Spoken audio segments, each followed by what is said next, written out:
Welcome to Olympian Water Testing, giving you the best in water analysis. Today we're looking at how mercury alters the immune system response in artisanal gold miners.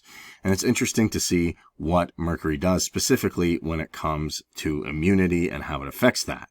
So as we know, mercury and damage to human health is not new, and especially the organic form of mercury known as methylmercury causes adverse effects on human neurodevelopment, which can come from eating fish or drinking water with a lot of mercury in it.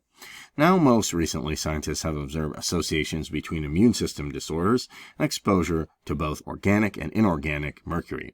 And a new study of artisan miners in Brazil could strengthen the link between mercury and the immune system problems in humans. So what did they find? They were taking a look at people living downstream from the artisanal gold mining sites in the Amazonian, Southeast Asia, China, Mongolia, and Sub-Saharan Africa are exposed to methylmercury via fish in streams and rivers, polluted by small-scale gold mining operations. As we know, the runoff from industrial work goes into the water. The bacteria interfaces with the mercury, turning it into methylmercury. It accumulates in plankton, then fish eat it. Small fish eat it, and then bigger fish eat those fish. Then bigger fish eat those fish, and then ultimately it ends up on someone's plate, and then they eat that and get the effects. But public health specialists have long been concerned about more direct exposures to mercury for miners themselves, who inhale vapors when they burn off mercury, and have used a metalite gold during the recovery of precious metal. They can also absorb mercury through their skin as they knead it into the soil sediment to amalgamate the gold. So there's different ways you can be exposed. So Johns Hopkins University led a team of researchers attempting to tease out the direct effects of inorganic mercury exposures, and the team started with surveys of artisanal gold miners in Brazil who either work with gold, emeralds, or diamonds. And the data gathered covered 5 encampments of these miners with nearly 250 men and women participating. They also collected blood, urine, and hair samples and screened participants for malaria, along with other factors at the time in the mining site.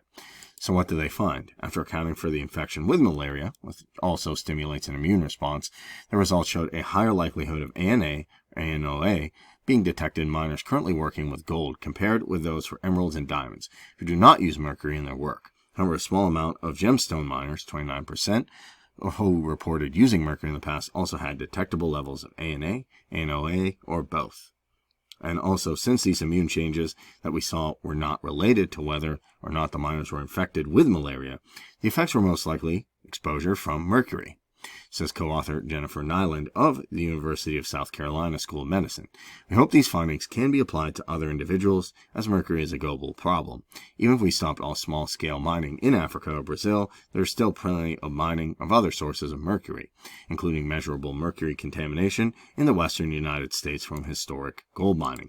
So this is still a problem in the United States and other places. Just because this is happening in this area of the world doesn't mean runoff can't affect other places of the world as well. And they also said points to inorganic mercury as a possible trigger of immune dysfunction. The miners' long-term mercury exposure were not well documented, and malaria infection could still be part of the results.